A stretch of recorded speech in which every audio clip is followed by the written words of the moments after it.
The settlement of humans is the next big leap for humankind. The voyage to Mars is going to help us understand how life on another planet is possible.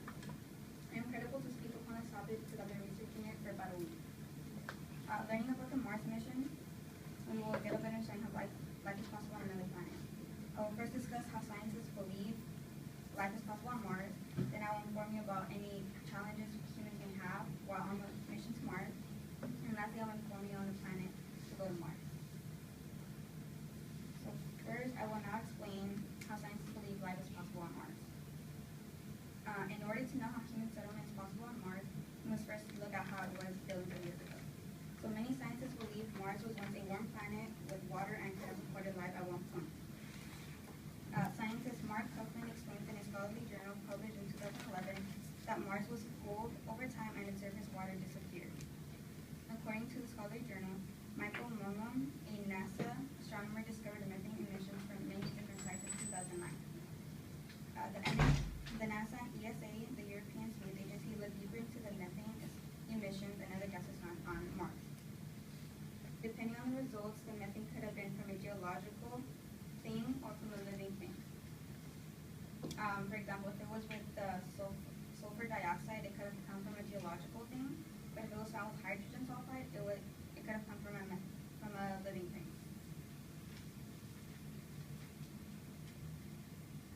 So now that I've discussed how Mars was billions of years ago, I will now explain the different challenges humans may face while on the mission to Mars. In order to create human settlement on Mars, we must see how we must overcome the obstacles on Mars. In order to reach Mars, humans must overcome 4 different types of challenges. These include technical, economical, physical, and psychological. The most straightforward one is the technical one. We must have better fuel and better engines to get to Mars for the spaceship. And then, according to astrobiologist research, Louisa Preston in the February 2nd, 2004 Newsman article, she states that the atmosphere on Mars will have a density of 1% of Earth's, and it is 95% carbon dioxide. This is a problem for humans because if you try to take a deep breath, it'll be hard for you, and you could die within 3 minutes because there isn't enough atmosphere. I just talked about the challenges humans will face on the mission to Mars. I will now inform you about the plan Mars 1 has to create settlement on Mars.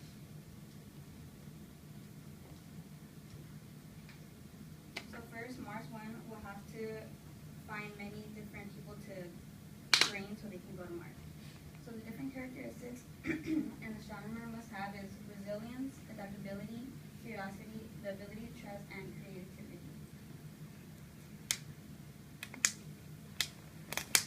So first, a demonstration mission will be launched on Mars during May 2018. A communication satellite will also be launched that will be placed on Mars in a Mars stationary orbit.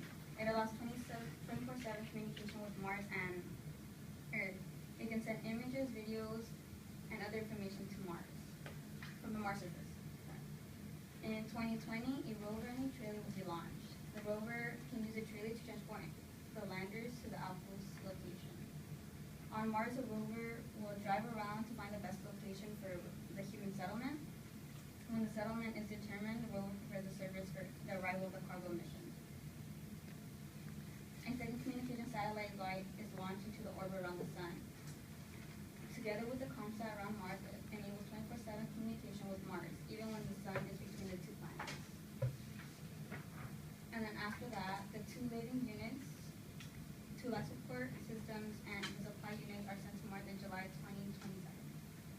During February 2023, all units land on Mars using a rover signal as an example.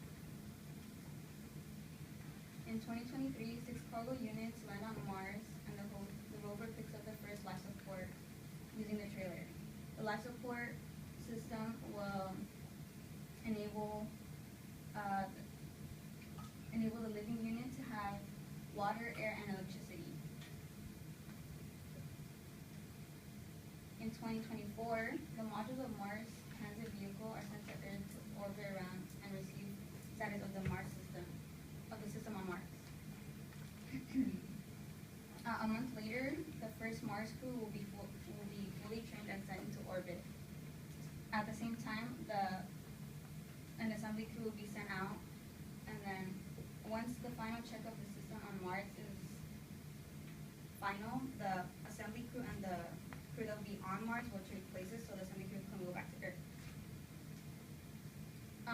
When the first crew arrives on Mars during 2025, there will be a 24-hour time before they land, where they will have to move to the transit habitat, where they can, after they land, it will take a 48 hours